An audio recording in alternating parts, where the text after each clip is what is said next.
2 spoon போதும். Lion date syrup, இதுல iron, fibre, vitamins, நோய் எதிர்ப்பு சக்தி அதிகமா இருக்கு. Lion date syrup. VIT Engineering Entrance Examination 2026. Applications live now. Visit vit.vit.ac.in.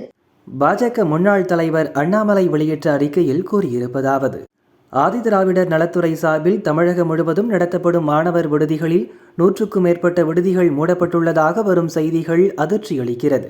தமிழகத்தில் இருந்த 1331 ஆதிதிராவிடர் மாணவர் விடுதிகளில் தற்போது 1200 மாணவர் விடுதிகள் மட்டுமே செயல்பாட்டில் உள்ளன. 100க்கும் அதிகமான விடுதிகள் மூடப்பட்டுள்ளன. சுமார் 98,000 மாணவர்கள் பயன்பெறும் வகையில் அமைக்கப்பட்ட இந்த விடுதிகளில் தற்போது 65,000 மாணவர்கள் மட்டுமே தங்கி படித்து வருகின்றனர் என தெரிய வந்துள்ளது. சுத்தமான அறைகள், சுகாதாரமான குடிநீர், தரமான உணவு என்ற அடிப்படை வசதிகள் கூட செய்து கொடுக்கப்படாததால் மாணவர்கள் இந்த விடுதிகளில் சேர்ந்து படிக்க விருப்பம் காட்டுவதில்லை.